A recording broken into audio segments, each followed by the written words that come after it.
Pirate. Radiopirate.com. Next. Et qu'on est prêt. On est prêt en tabarnache. Gros lancement de Weekend dans les prochaines minutes. Yes. Il y a des gens qui s'appellent Weekend comme station de radio, mais c'est impossible qu'ils sont Weekend comme nous autres. On est Weekend à partir de... Moi, je suis Weekend à partir de mardi, hein. Toi, t'es très, très Weekend. Ah, moi, je suis working for the weekend. T'es vite. Moi, j'avais l'album de Loverboy. T'es vite. Et j'écoutais Working for the Weekend.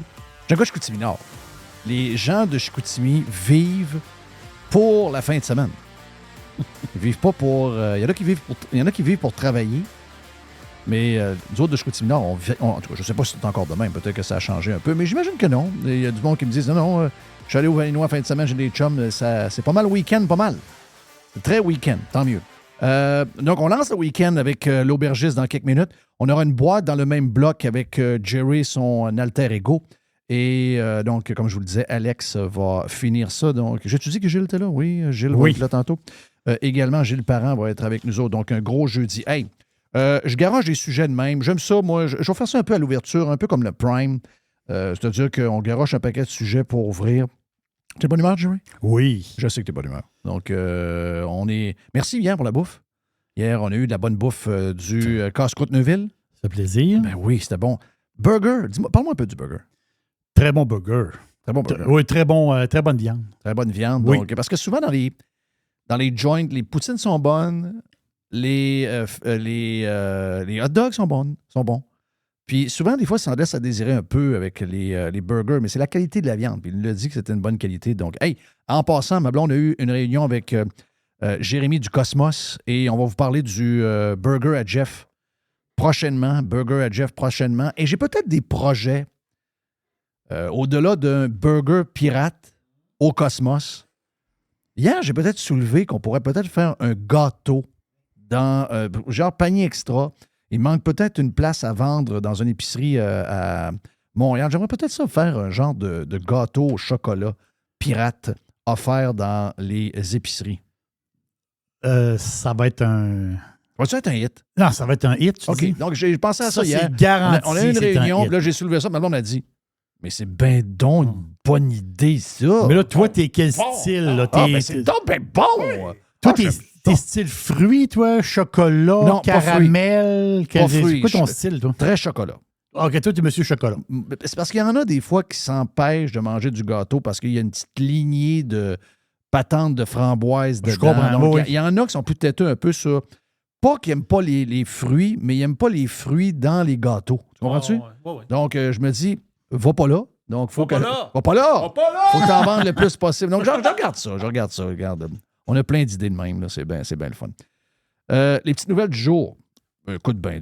Avec des affaires vite, Jerry. Là. Des affaires vite. On en a parlé un peu en dehors des ondes parce que c'est drôle. Le gars, le premier ministre du Québec. Bonjour tout le monde! Bonjour! J'ai ça, Spotify! Ça me stresse! Ça stresse! On l'a-tu, ça, ce bout-là, d'ailleurs? Je pense que non. Tu l'as pas. Il faut que tu me le sortes. Faut que tu me sortes ce bout-là. C'est un classique. Là. Non, mais moi, ça m'énerve, Spotify. Là. Ça me fait peur. Ah oui. Et là, François Legault, imaginez-vous, le gars a été invité à aller à un sommet sur l'ambition environnementale de l'ONU. Non, c'est incroyable. OK? Il a été invité par Antonio Guterres. OK? C'est qui Antonio Guterres? Ça, c'est un gars de l'Afrique pas de l'Afrique du Sud, mais de l'Amérique du Sud. Un asti de mêlé. Non, Guterres, c'est un Portugais. C'est un Européen. Je pensais que c'était un gars du Brésil ou de l'Argentine. Non, c'est un ancien membre du Parti socialiste portugais. Là, il a perdu sa job puis il s'est trouvé une fiole quelque part. Ah non. Lui, ce gars-là... Non, c'était un communiste. Non, c'est un Christ de maniaque, là. Ce gars-là est un maniaque. C'est un fou allié, ce gars-là. C'est un débile. À chaque fois qu'un journaliste cite cet imbécile-là de l'ONU, qui est un socialiste pur, qui veut plus de pétrole, plus de chars, plus de ci, plus d'avions, plus de rien, plus de bœuf. Le gars, c'est un malade mental. Il a pas une patente sur la chaleur à un moment donné, une affaire de... Il a dit que la Terre était rendue à un point d'ébullition. Oui, qu'on l'ébullition. Ah non, c'est un malade. Ça. L'ébullition. C'est un gars qui aime sortir des liners pour faire peur au monde. Tout le monde se demandait quand il était jeune, c'est qui le bonhomme Sateur? C'est lui. C'est Guterres. Ben oui. Puis là, l'autre est content d'être invité par un des plus fous sa boule. C'est un fou. Tu sais, on en connaît des fous, là. Le gars en Corée du Nord, le bonhomme qui est 6 pieds sous terre à Cuba. On en connaît, là. On en connaît des méchants, des maniaques, des débiles. C'est pas parce qu'ils ont un titre qu'ils sont plus brillants que vous autres. Lui, c'est un pur débile. Là. Pur débile. Le gars, il est content d'aller le voir et d'aller parler. Ben là, on va aller parler de tout ce qui se passe au Québec là, avec l'environnement. Je sais pas trop ce qui se passe avec eux autres. Anyway, on sait ce qu'on a su. Mais je veux dire une seconde par rapport à ça. Le go, je suis plus... Aller à New York, c'est plus pour la business. Là, là tu dis, le go va à New York pour la business. Là, tu comprends que le go... Le go aller niaiser avec Guterres pour l'environnement, c'est du niaisage. Ben non, c'est du Christy niaisage de va marde. faire un voyage d'affaires, un voyage de business, tisser des liens. Là, tu dis, OK, là, c'est un voyage. Ils sont en train de virer fou raide avec l'histoire de l'environnement. Des maniaques. Ils sont maniaques. Ils sont donc bien tannants. C'est pas plus tannant. C'est de la maladie mentale. Juste pour faire plaisir à qui? Juste pour faire plaisir à la gang de communistes de Montréal qui écrivent des médias et qui parlent à la TV. C'est juste ça. C'est la même gang. Là, sont là. T'as-tu vu le push montréalais pour que Marois Risky devienne la chef du Parti libéral du Québec? Oui. C'est honteux un peu, là. C'est une gang de Québec solidaire et une gang de péquistes caquistes qui écrivent dans les journaux puis qui, tout d'un coup, aiment le Parti libéral du Québec. Donc, ça vient de où, ça, là? Ben, ça va vous le dire ça vient de où. C'est que pour eux autres, t'as deux choix. T'élimines ce parti-là à jamais ou tu t'assures que la chef, c'est une pure communiste qui pourrait être dans Québec solidaire. Marois Risky, qu'est-ce qu'elle a à offrir de différent comme politicienne par rapport à GND, par rapport à Legault. Et par rapport à Anglade? Par rapport à Anglade, cette fille-là. Oui, c'est peut-être bien. Tu sais, parce que les politiciennes sont tellement laids que quand il y en a quelqu'un qui a un peu de look, on dirait qu'on vient comme un peu gaga, là. Je veux dire, dans la rue de tous les jours, elle n'est pas politicienne, personne ne se vire, mais je veux dire, vu qu'elle est politicienne, regardons. Puis là, elle a un bébé, puis là, elle veut un bébé, puis là, son chum, il est élu à l'Assemblée nationale, puis il amène le bébé dans la place, puis... Il utilise la garderie, ça? Il utilise la garderie de l'Assemblée nationale. Mais qu'est-ce qu'elle a à offrir comme politicienne? Absolument rien. Est-ce que, mettons, tous les défauts du modèle québécois qui nous a amenés où est-ce qu'on est amené, est-ce que Marois Risky va changer le modèle? Elle? Est-ce qu'elle va virer le Québec de bord pour que le Québec devienne meilleur que jamais été? Est-ce que... Ben non. Elle va rajouter du stock qui ne marche pas pour essayer de faire marcher des patentes qui ne marchent pas. Tu comprends-tu, là? Elle n'a pas d'autre option que ça. Donc, qu'est-ce que vous faites avec ça? Voyons donc, c'est des pures conneries. Très content de voir qu'on commence à jaser des histoires de toilettes. Puis, c'est bien simple à régler les histoires de toilettes, là. Si vous avez dans votre école quelqu'un qui se prend pour un cheval ou qui est une fille qui se prend pour un gars ou un gars qui se prend pour une fille, faites une chambre de bain quelque part où il y a une chambre de bain avec un urinoir ou une toilette seulement. Puis ces gens-là peuvent... Mais embarquez pas tous les enfants dans vos Christie de patentes pétées, de woke, de gauche, de merde. Les jeunes vous le disent. Je pense que c'est dans le Journal de Montréal. Les jeunes filles, surtout, dans les écoles primaires, secondaires, ils veulent pas être avec les gars. C'est clair? C'est quoi la maudite maladie des adultes d'essayer de mélanger les enfants de même? Ils veulent pas. Les enfants veulent pas. Ça les intéresse pas. Pourquoi ce serait une gang de gars-gauche woke qui déciderait pour ceux qui vont utiliser les toilettes? Les filles disent, les gars sont immatures, sont tannants, on veut pas être en même temps. Même nous autres, on était dans un bureau où il y avait une toilette mixte, où il y avait 4-5 places pour aller, deux lavabos, etc. On lavait nos mains à côté. Moi, j'avais J'avais un malaise. Là, puis la fille, la madame a un malaise aussi. Tout le monde.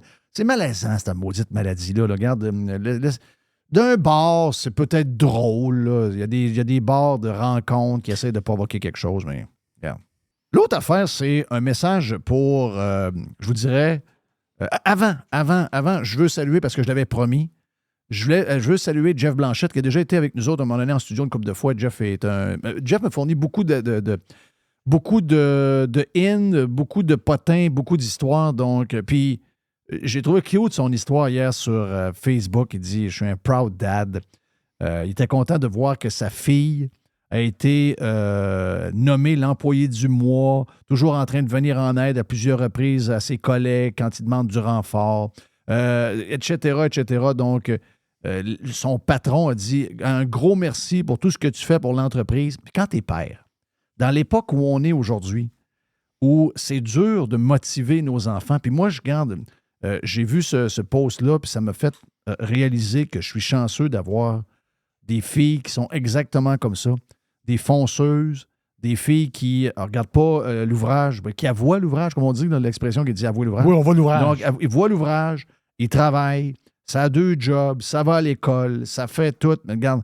Donc, je voulais saluer la fille de Jeff, Clara, qui est hyper motivée étant jeune. Puis ça, là, si vous avez des jeunes, si vous êtes des employeurs, faites ça.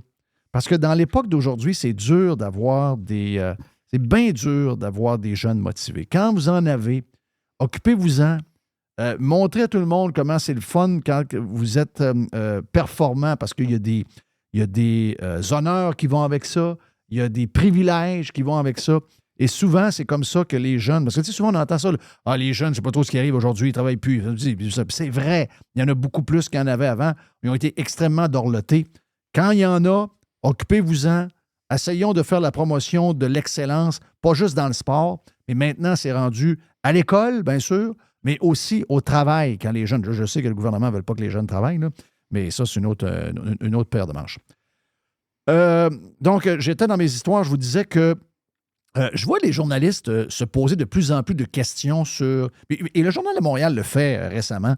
Il y a eu une première page, Journal de Montréal, Journal de Québec, sur la CAQ. OK? C'était un clin d'œil parce qu'il faut se le dire, là, PKP a laissé tomber, PKP qui est en train de se battre pour la survie de ses médias, est en train de laisser tomber la CAQ. La minute que les chèques ont arrêté de rentrer, PKP, comme un gars très fidèle, il s'est tourné de bord et il a dit « OK, c'est fini. Je retourne avec mon parti. » Donc, là, maintenant, il est avec le Parti québécois. C'est pas pour rien, d'ailleurs, que le Parti québécois, cette semaine, a demandé des genres de patentes sur les patentes woke, les changements de sexe, etc. C'est la ligne du Journal de Montréal et du Journal de Québec qui est poussée par Mathieu Bock-Côté et d'autres. Donc, ça veut dire que de temps à autre, c'est un qui se rallie à l'autre, mais ils sont en équipe. Donc là, maintenant, on est en genre de guerre contre la CAQ, surtout pendant l'élection partielle. Je pense qu'ils veulent donner un air d'aller au PQ, donc une victoire dans Jean Talon enverrait le message que le PQ is back pour de vrai. Donc là, on met beaucoup de choses. Donc là, pas surprenant de voir qu'il y a quelques jours, on avait une première page qui marquait « Le Québec craque de partout ». OK? Et là, maintenant, ils sont là-dessus, là. Le Québec craque de partout, etc., etc. Et là, on est là-dessus. Là. Le Québec craque de partout.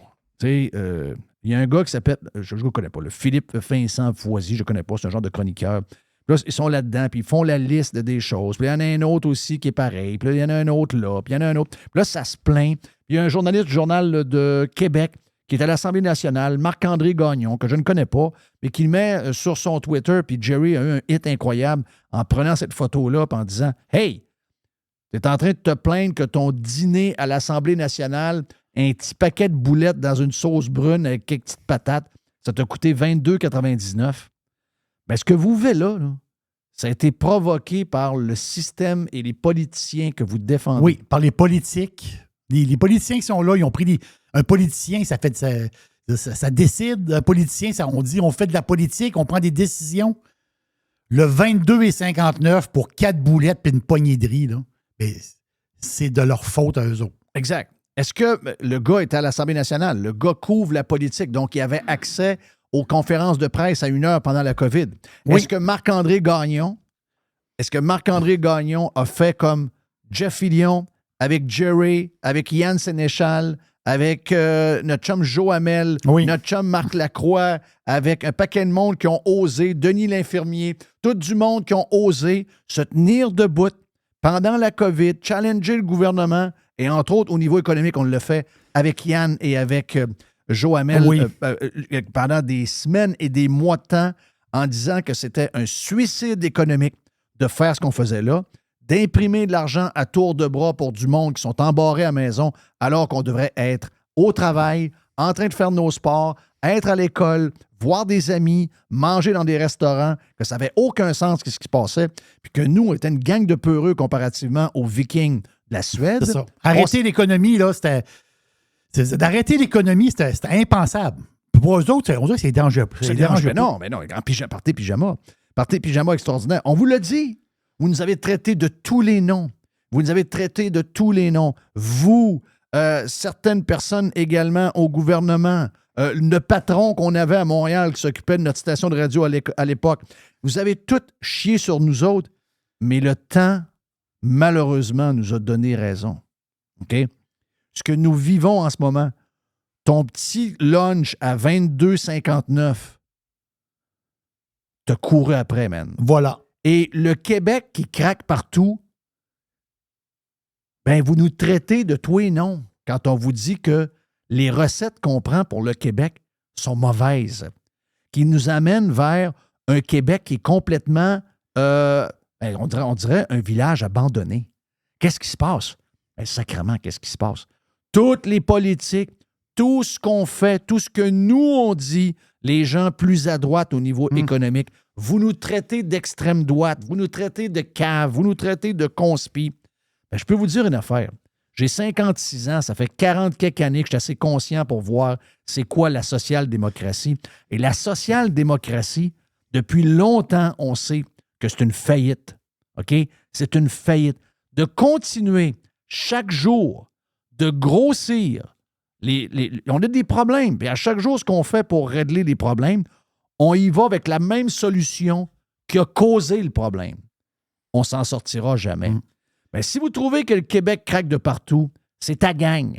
C'est la politique que t'aimes. C'est les partis politiques pour qui tu votes. Crisse-nous patience. Puis tu veux savoir où est-ce qu'on s'en va? Veux-tu savoir où est-ce qu'on s'en va? Va écouter Tucker Carlson. Je ne sais pas si tu as vu son reportage hier, parce que lui, il arrive d'Argentine. OK. Il était sur place. Jeff, tu vas capoter quand tu vas écouter ça. Là. C'est bon. Ça n'a pas de bon sens. C'est le gars qui look bizarre, là? Il parle de lui aussi, mais il parle justement de l'inflation puis toutes les politiques qu'il y a eu en Argentine. Tu sais, ça commence tranquillement, puis après, à un moment donné, ça dérape. Puis, t'as un peu, là. Jeff, faut que tu vois ça, là. Il arrive pour aller chercher de l'argent. Il y a un 100$ US. La fille, il donne 10 piles de billets, là. 10 piles de non, billets. Il sait pas où y mettre. Il sait pas où y mettre. Il dit, donc, la fille est excitée, est énervée, là. La fille, lui, il donne 100 US. Il dit, moi, je veux de l'argent local. OK. Il y a 10-12 piles de billets, là. C'est fou, là. Tu vois le pays en train de crever. Tucker Carlson, là, aime pas, là. Okay? Tu dis, moi, je l'aime pas. Non. Il faut voir ce qu'il a fait en Argentine. Ça vaut 100$. Le 100$, là, il l'a donné à quelqu'un dans un comptoir pour avoir de l'argent. Les autres, c'est 10%, je pense, par mois d'inflation, une patente de même. Oui, une patente de même, eux autres. Il y a comme de l'hyperinflation de fou, là. Ah, ils sont en train de l'échapper bien raide. Jeff, le monde crève de faim. Ça fait des années que l'Argentine, qui est un pays... c'est un pays de vin. Oui. C'est un pays de bœuf. C'est un pays de plaisir. C'est un des pays de l'Amérique du Sud où il faisait bon vivre, un peu comme le Brésil, le Venezuela. Mais regarde... Buenos Aires, là, il l'appelait le Paris d'Amérique du Sud. Voilà. Dans le temps. Hein? Ben oui. Et là, aujourd'hui, après des années et des années de socialisme, ces pays-là qui étaient dans les pays riches des années 60, des années 70, ces pays-là sont en train de crever. Qu'est-ce que vous avez besoin de plus? On a l'exemple. On a l'exemple d'ailleurs. Le socialisme, c'est le chemin de l'enfer. C'est une faillite assurée. C'est le chemin vers la pauvreté. On va se réveiller quand? Quand on va être rendu à la même place que les Argentins, quand on va être rendu à la même place que les Vénézuéliens qui ont mangé leur propre chien. Ça craque de partout. Oui, mais tu as voté pour qui? Oui. Et tu vas voter pour qui? Hein? Éric Duhem, c'est un cave? Mais crève. Éric Duhem, c'est un cave. Et Poilievre, c'est un cave aussi. Ah, Poilievre, c'est un cave aussi. Ouais, Poilievre, c'est un cave aussi. C'est un gars de droite, c'est dangereux, c'est à droite, c'est dangereux. Éric Duhem, c'est un gars, c'est un cocou, c'est Éric Duhem. Les cocos sont pas ceux que vous pensez, là. Les cocos, c'est ceux qui sont en train d'écraser le Québec. Et on le voit de nos yeux, live. On est capable, c'est tangible. Et les Québécois ne font rien. Pété, hein? Les Québécois ne font rien. Les Québécois sont comme morts. C'est pas grave. Tu vois-tu, les écoles, les routes, les hôpitaux, tout. Regarde les sujets, regarde les sujets. Regarde comment ça... Le coût de la vie, tout. On fait quoi? Ouais, on va voter le go, c'est un gros monsieur gentil, ça. Le journaliste arrive, puis il est surpris de payer 23 piastres pour 3 boulettes de viande dans un plat de plastique. À quoi tu t'attends, nono? Nono. Son nono. C'est votre affaire. Puis le pire, c'est que vous allez avoir quelqu'un qui va arriver avec une solution pour régler ce problème-là. Vous allez le démolir. Voilà. Vous allez le traiter de cave. Vous allez le rabaisser. Vous allez l'étiqueter. Et vous allez continuer de voter pour les gens qui nous amènent directement dans la pauvreté. Est-ce que j'ai le temps, Mr. White? Mr. White, est-ce qu'on a encore un peu de temps? Parce que j'aimerais ça faire entendre le Français qui a abordé le président de la France. Parce qu'un Québécois qui rencontre Legault, il n'est pas capable d'y parler. Il n'est pas capable d'y parler. Il n'est pas capable d'y dire ce qu'il pense vraiment. Il va même faire semblant qu'il l'aime. Oh, ouais. Parce qu'on est à genoux. Voici un Français qui a, avec l'inflation, qui a des choses à dire à Macron. 1 000 € par mois. Vous savez quoi? Le 5 du mois, quand toutes mes factures, mon crédit maison est passé, il me reste 0. 0, c'est-à-dire qu'il me reste rien. C'est ce que vous décrivez. Voilà. Je fais quoi? Il n'y a pas de recette magique. Dans les négociations. Ouais, mais monsieur le Président, je suis d'accord avec vous, mais aujourd'hui, vous vous rendez pas compte. Mettez-vous à la place d'une famille française, c'est horrible. C'est horrible d'aller. Mais c'est horrible d'aller faire ses courses, c'est horrible de remplir son réservoir, c'est horrible de. Je vais vous dire honnêtement, j'avais un salaire qui me permettait de vivre correctement. Je pouvais mettre de l'argent de côté, je pouvais partir en vacances. Aujourd'hui, ce n'est plus possible. Je suis devenu un salarié pauvre. Je peux même plus profiter. 2 000 € par mois. Je peux même plus profiter de ce que je gagne de mon travail. En fait, je vais travailler pour payer mes factures. Je vais vous dire honnêtement, j'ai des enfants. Moi, je comprends que l'État ne peut pas tout faire. Mais aujourd'hui, vous allez faire vos courses, c'est catastrophique. Vous allez remplir votre réservoir, vous vous dites, mais qu'est-ce que je fais? Est-ce que je vais travailler ou je reste chez moi? Comment vous faites pour remplir un réservoir à 140 €? 140 €, c'est-à-dire que c'est horrible. C'est horrible. Donc voilà. Est-ce qu'un Québécois oserait aborder un premier ministre au Québec pour lui dire « T'as fait de moi un esclave. » Ce monsieur-là gagne 2 000 € par mois. Donc, ce qu'il reste pour vivre. Et quasiment au début du mois, après quelques jours, il n'y en a plus. Il n'y en a plus. Une fois qu'il a payé l'appartement, une fois qu'il a payé ici. C'est fini. Donc, il se court après la queue tout le temps. Ce gars-là est devenu un esclave économique. OK? C'est ça qu'il est. Est-ce que les Québécois, premièrement, seraient capables d'affronter un politicien et lui dire exactement comme... Parce que s'il y en a qui disent qu'on est comme les Français, il y a un bout qui me manque. Là. Je pense que les Québécois sont pas mal plus à genoux que les Français. Les Français, au moins, ils crient haut et fort que là, quand ça marche pas, ils le disent. Mais je suis pas sûr que les Québécois... Mais c'est ça qu'on est devenu. On est devenu des gens qui ont des emplois. On est des gens qui gagnent leur vie. Ah, tout le monde travaille. Mais à la fin de la journée, il n'en reste plus. OK, il n'en reste plus. Tout est trop cher, tout est ici, Et là, tout le monde se plaint. Hey, comment ça? C'est le système que vous avez voulu, c'est le système. Et le pire, c'est que vous allez encore voter pour. Mon nom est Jeff Fillion, voilà pour l'ouverture, parce qu'on s'en va. Gilles Parent me cogne dans le dos, il est prêt pour s'en venir. Gilles est là parce qu'on est jeudi et on lance le week-end également avec l'aubergiste dans les prochaines minutes, ici même sur Radio Pirate Live. Jeff Fillion. Radiopirate.com. No commercials. No limits. No rules. Radiopirate.com.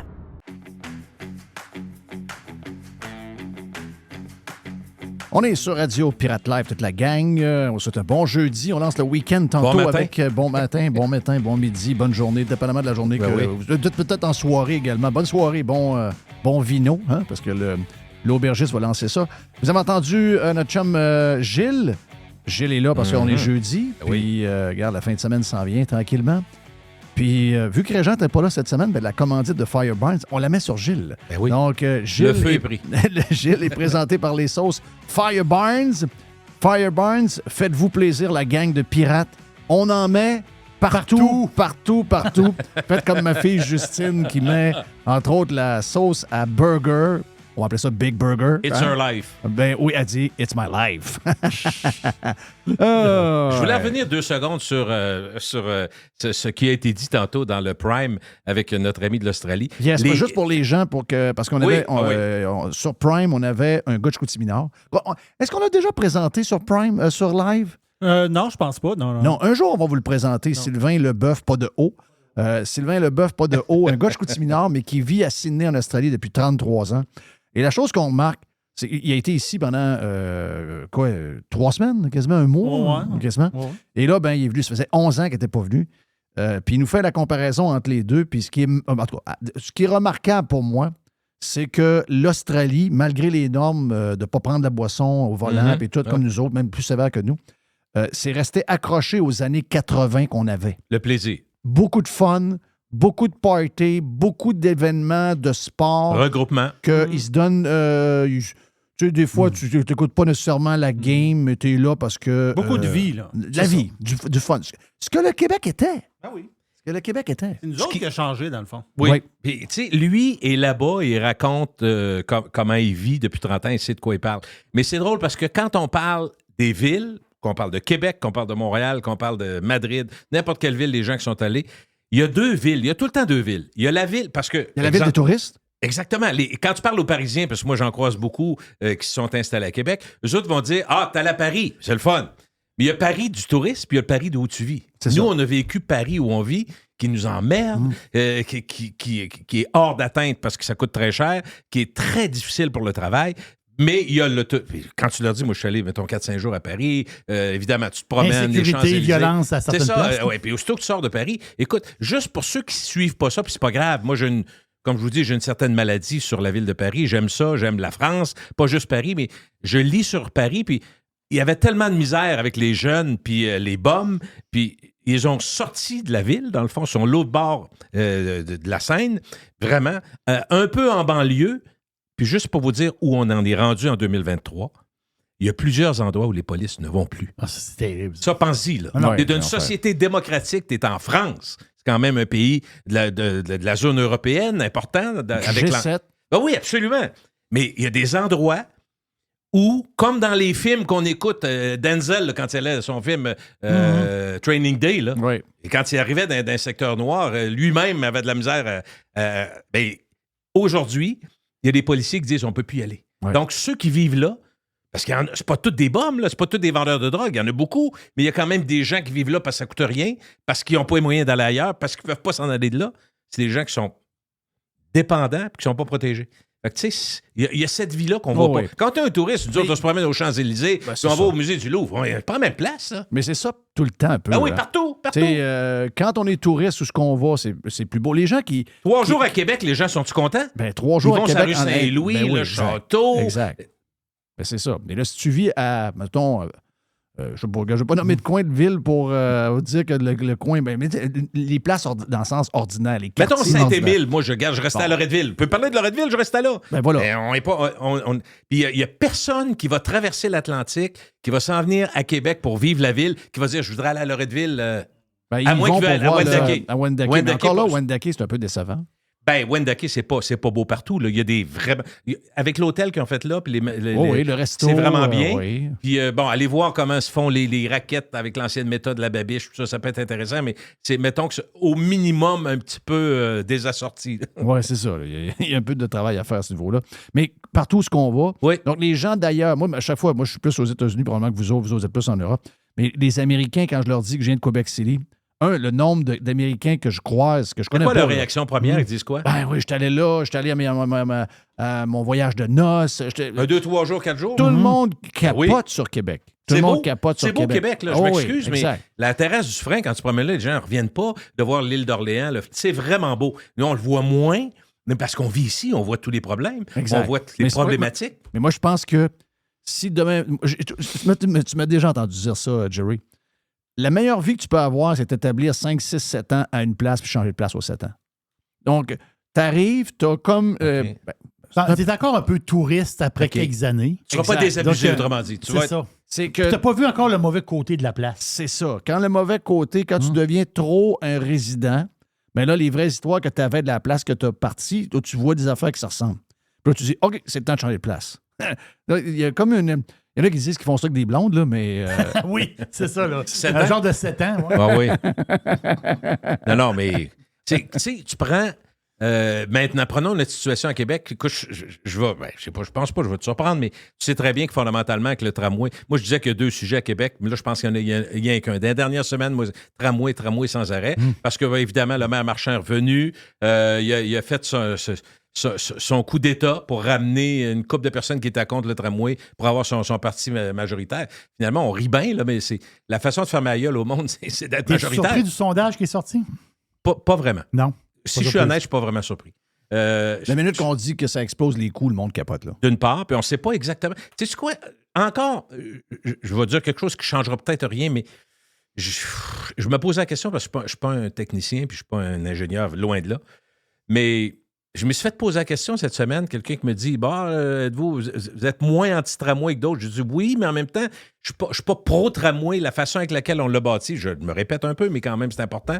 J'ai dit, à la base, si c'était pour amener les gens de la banlieue vers la ville, c'est raté complètement. C'est pas ça que ça prend. Fait que en partant, on s'entend. Moi, je ne suis pas anti-transport en commun. Non, mais non, on n'a pas le choix, Jeff. On n'a pas le choix. On n'a pas le choix. Puis dans les villes, même aux États-unis, il y a des villes qui sont très bien pourvues en transport en commun. Moi, je suis allé à Dallas, j'ai été surpris. Il y a le métro, il y a le tramway. C'est sûr que c'est une grosse ville, mais tu as des autobus, il y a des vélos, il y a de tout. Là, tu comprends? Mais ce n'est pas les mêmes conditions. Mais j'ai dit, quelqu'un me dit, est-ce qu'il est encore temps? Est-ce qu'on pourrait... Parce qu'on a dépensé 1,2 milliard sur le tramway. Déjà, on a enfoui beaucoup de services dans le sol. On a changé beaucoup de tuyauterie dans le sol parce qu'on tassait les services. Fait qu'il y a des choses qui ont été faites qui auraient dû être faites. Peut-être pas pour 1 milliard, là, mais la question était la suivante. Est-ce qu'il sera encore temps de faire un métro? Ou un métro qui sort de temps en temps, qui sort comme à Paris, comme ailleurs. Il n'est pas obligé d'être dans le sol toujours. Là. Exemple, si tu avais un métro qui partait de Le Bourgneuf, qui s'en allait jusqu'à Laurier, d'après moi, ça serait une ligne extraordinaire. Tous les cégeps seraient servis, tout le boulevard Laurier au complet. Est-ce qu'on pourrait avoir un genre de métro? Appelons-le tramway plus rapide ou train rapide. Le problème, moi, je ne suis pas anti-rien. À coût correct. Mais le problème, c'est ça, c'est les coûts. C'est que on est dans une époque où tout le monde se sert dans le buffet. Tout est là pour justifier des prix astronomiques. Il y a beaucoup de greed à travers ça. Il y a quand c'est le gouvernement, aussi. on sait qu'ils vont payer de toute façon. Oui, puis surtout quand ils font ce qu'ils font. C'est-à-dire que envers et contre tous, on va le faire. Donc, les gens sont là, ceux qui vont le faire, ils se frottent les mains et ils disent hey, yes, yes, yes.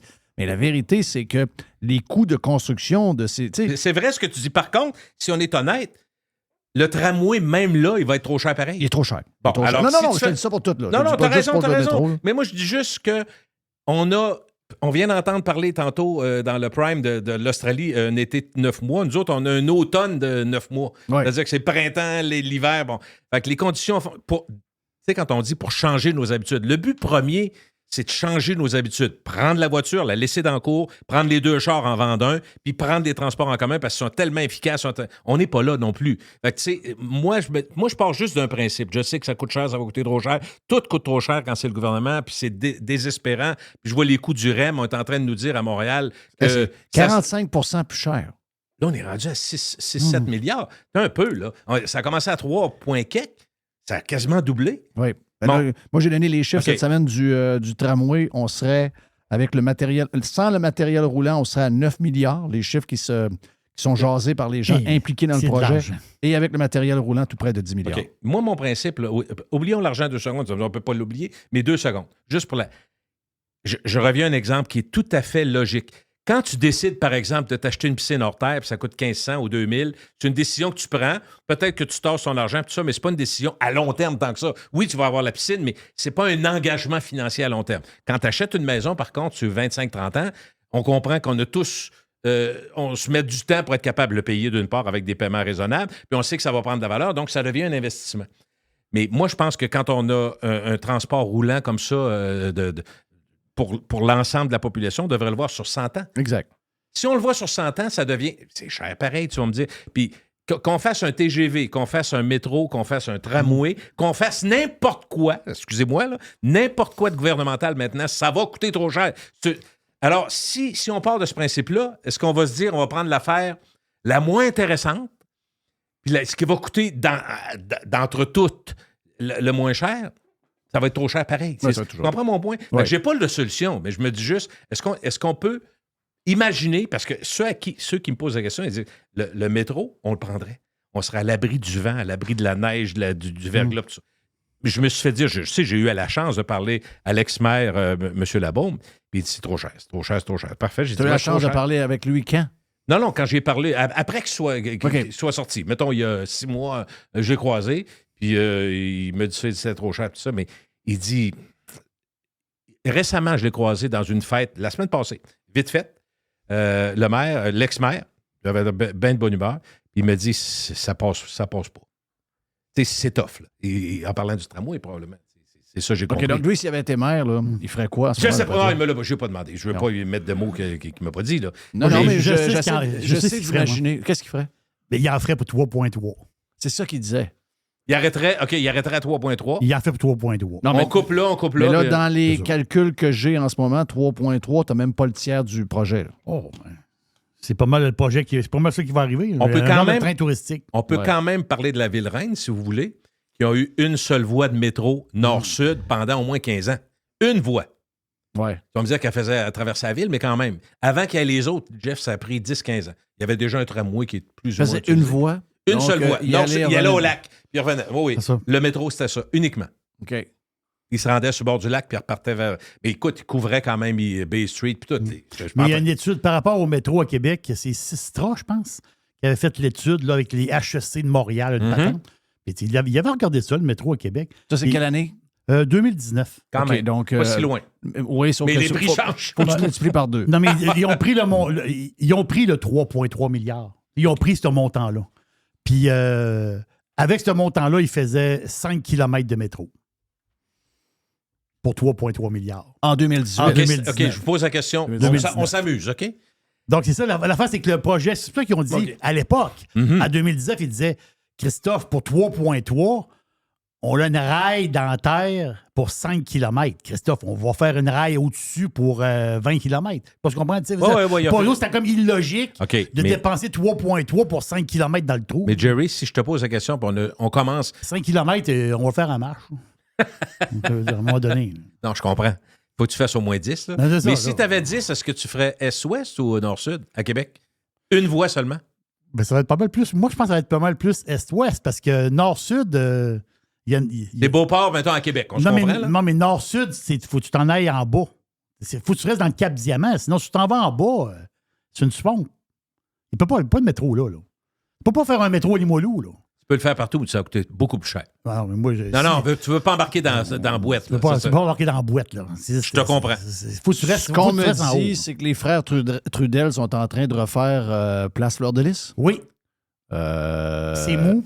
Ça prend l'infrastructure pour que ça tienne. C'est des millions et des millions de dollars. là. Merci. Parce qu'il n'y a rien qui tient là. Quand il y a eu le tremblement de terre, en 88, tremblement de terre, T'as raison. la ville, l'hippodrome de Québec, la façade a crissé le camp en terre. Là. Le poste de police de Québec, il y avait shaké au complet. Puis l'épicentre est à 1h30 dans la montagne là-bas. là. Oui, mais C'était loin. c'était où? C'était dans le swamp de Québec. C'est du Oui. remplissage. Place Fleur de Lys, vous le dites. Jean Moi, je- Cartier parquait son bateau là, quand il est arrivé. Là. C'est vrai. Mais c'est vrai. Quartier. Ben oui. En arrière de l'hôpital de Saint-François d'Assise, là, c'est une Oui, swamp sur complètement. des kilomètres. Là. Puis ça va jusqu'à Place Fleur de Lys. Denis Langlois est en reportage le soir du mois de novembre 88, le vendredi soir, 7h moins quart. Puis lui, il était à Place Fleur de Lys quand c'est arrivé. Il s'achetait d'à peu près 1,5 pied de chaque bord, les allées. 1,5 pied. Puis tout tombait, évidemment. Ouais. C'était vraiment... Écoute, Mais pour ton métro, c'est vraiment. Faut que ça soit en haut. C'est en haut. En haut, tu pars du Non, mais- Parlement. Tu pars du Parlement puis tu t'en vas au centre Mais c'est d'achat. pas mon métro, premièrement. Non, je non, mais je veux t'agace, dire- là. Je non, comprends. parce que ton métro, dans le sens que Oui, oui. je trouve que l'idée du métro, ça serait bien par rapport au tramway. Mais moi, je suis pas un spécialiste, mais si on m'avait demandé mon idée, le plus réaliste pour moi, là, c'était inspiré de ce qui se fait à Vancouver, c'est-à-dire le train, le mais moi, SkyTrain. mais moi, SkyTrain, là, tu le pars à Bastien, OK, Bastien, t'as l'allée centrale sur Robert Bourassa à grandeur. Oui. T'as pas besoin d'enfantianiser la vie des automobilistes. Tu passes ça dans le milieu à grandeur tu montes jusqu'en haut, jusqu'à Laurier. Un train surélevé. Et ça, m'a dire une chose, t'embarques dedans, parce que là, après ça, c'est à toi de faire la connexion avec les autres autobus, peu importe. Là. Mais j'ai pas entendu cette affaire-là. Peut-être, oui, ça s'est fait, ça s'est pensé. On a eu l'impression d'abord que c'était quelque chose, comme c'est un travail de secondaire.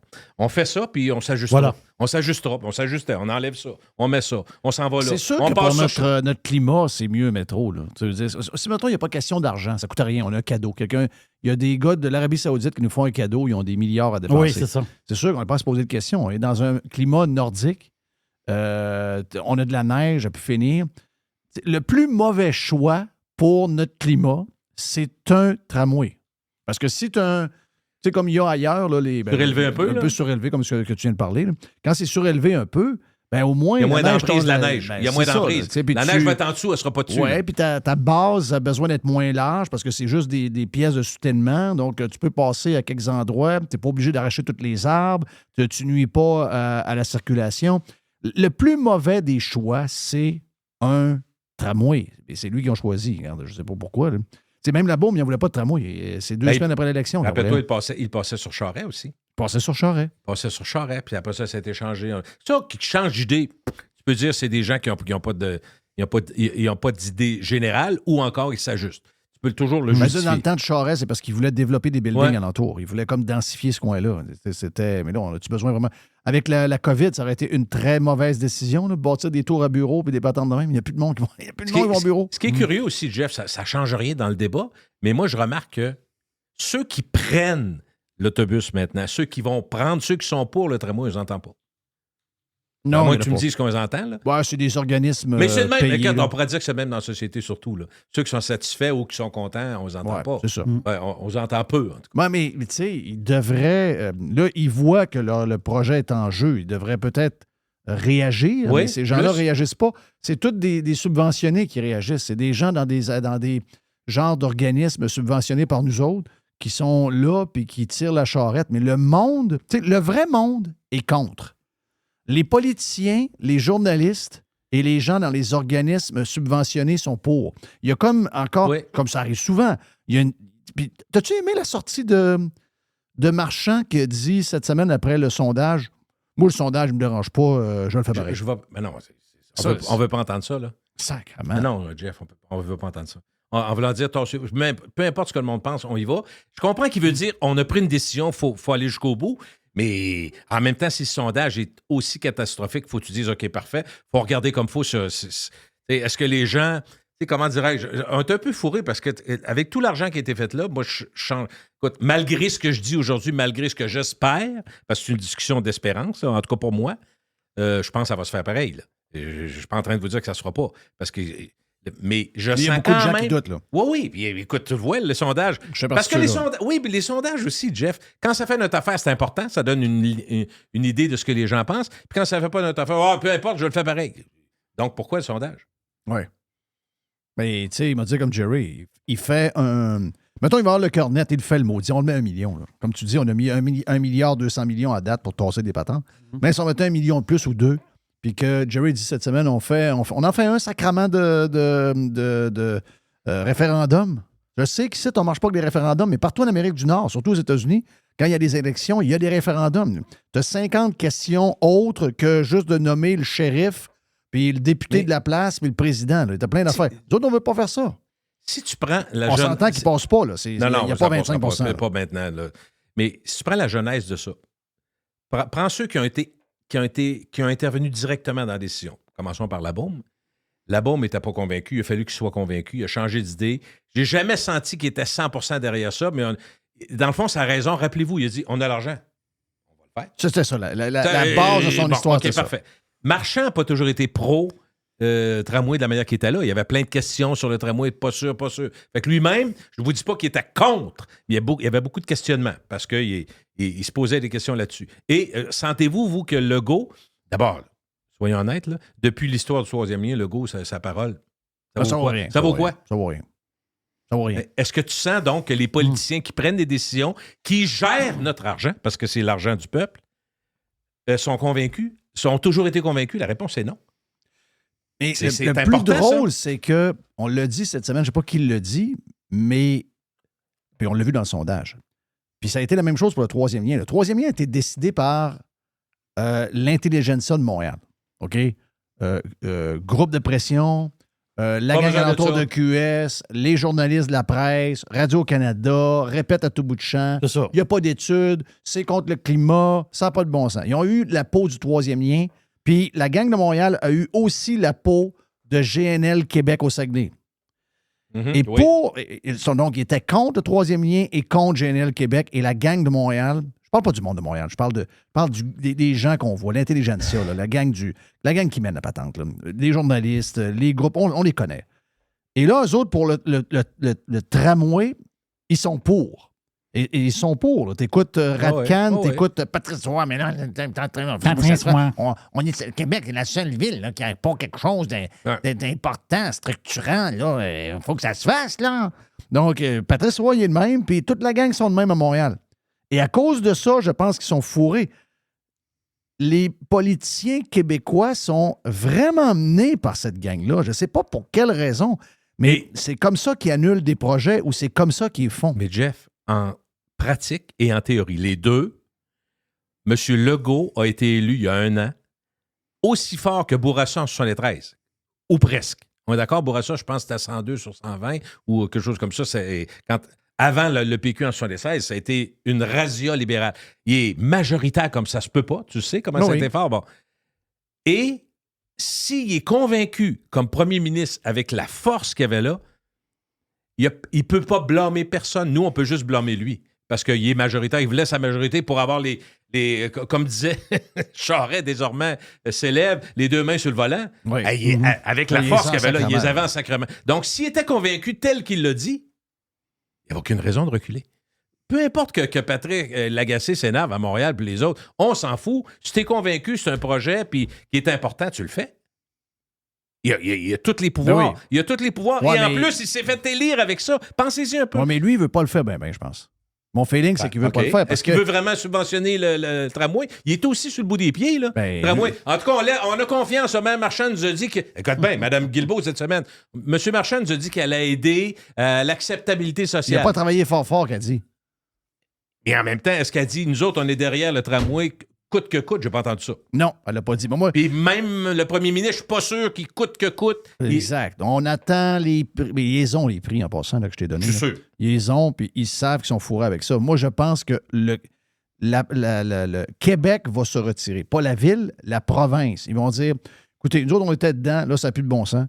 Faut voir que la ville s'arrange avec le fédéral. Nous, on se pose de ça. Arrange-toi avec Duclos. Mais là, oui, arrange-toi avec Duclos. C'est ça. Duclos qui vient d'aider Poilievre pas mal. On s'entend, là. Tu nous as parlé tantôt, là. C'était un peu spécial. Tu nous as parlé dans le Prime.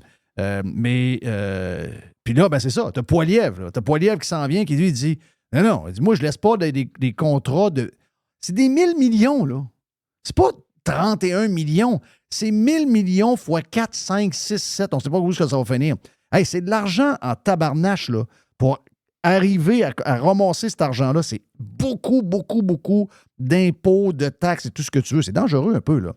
Moi, je pense qu'ils sont en train de l'échapper. OK. Mais Jeff, tu connais j'espère que je la maganerai pas trop, mais tu sais, l'expression anglaise, don't put new money on bad money. Oui. On est peut-être rendu là. Moi, je pense On que est c'est ça. peut-être rendu. Parce que moi, je me rappelle dans un investissement que j'ai fait jadis, ça va rien. À un moment donné, il faut que tu arrêtes. Ça n'avait rien à voir avec les millions, mais tu sais, mettons qu'on avait investi dans le temps de Michel et Alain, les débuts du zoo, la jungle, peu importe. Et on avait investi dans quelque chose d'immobilier, puis c'était plus ou moins. Je me rappelle, mon agent avec qui je travaillais, Claude Delage, qui est avocat, il m'avait dit à un moment donné, il était venu à une réunion, puis il est sorti de là, il dit, regarde, don't ever put new money on bad money. Là, c'est assez. On tire la plug. Exact. Tu vas perdre. Mais tu passeras C'est ça dans simple. Vous n'avez mis, à un moment donné. mais vois-tu une solution? Là? Vois-tu quelque chose en avant qui dit oui, si on traverse la montagne, l'autre bord, ça va être un ciel bleu. Non, vois-tu ça? Non, mais non. OK, on décalisse. C'est ça. C'est fait de même. Oui. Ben, est-ce que 1 milliard, 200 millions, on se dit OK, parfait. Si on sait que ça va finir 6, 7, 8 milliards, 9 milliards, 10 milliards, puis ça ne correspond pas à un besoin, la banlieue va toujours être con. Parce qu'il n'y a rien pour la banlieue là-dedans. On va dire, mais là, c'est sûr que s'il y avait quelqu'un ici qui dirait, là, vous n'êtes pas correct, vous êtes malhonnête, il va y avoir plus d'autobus le long de Laurentienne, il va y avoir des autobus dans l'accotement de Robert Bourassa, il va y avoir des autobus dans l'accotement de Henri IV. Je sais qu'ils vont me dire ça. C'est pas fou, parfait, mais est-ce que la décision de laisser la voiture pour embarquer dans l'autobus, dans l'accotement, elle va se faire? Je ne sais pas. Moi, j'ai des gros doutes. Oui. Ah non, regarde. Est-ce qu'on est rendu à don't put new money on bad money? Je ne sais pas. Je pense qu'on est là, moi. Je pense que c'est le temps de repartir avec une feuille blanche. Clean slate. Oui, on En part avec québécois. une feuille blanche, puis la première affaire qu'il faut que tu ailles, c'est qu'il faut que tu commences à l'envers. Va voir le monde. Ah, ils vont dire qu'ils l'ont fait, par exemple. Des réunions, ça, mais le monde y là, allait pas. Jerry est allé. Là. C'était des patentes arrangées. Là. Ils vont pas voir le monde. Ils s'occupent pas du monde. Il l'a dit, chose, cette semaine. Là. Il l'a dit. Non, moi, pas grave, je le fais pas. Sais-tu quoi, t'as appris avec ton père, avec tes parents, puis Jerry, c'est pareil. Il y a une différence entre entendre et écouter. Oui. Tu peux entendre le monde, mais si tu n'écoutes pas, ça donne rien. Ça donne rien. Quand ça faisait notre affaire, nous autres, on était jeunes. Entends-moi pas tant qu'à ça. Notre père nous disait, fais pas ci, fais pas ça, t'entendais. Oui. Des fois, t'écoutais. C'était pas zéro.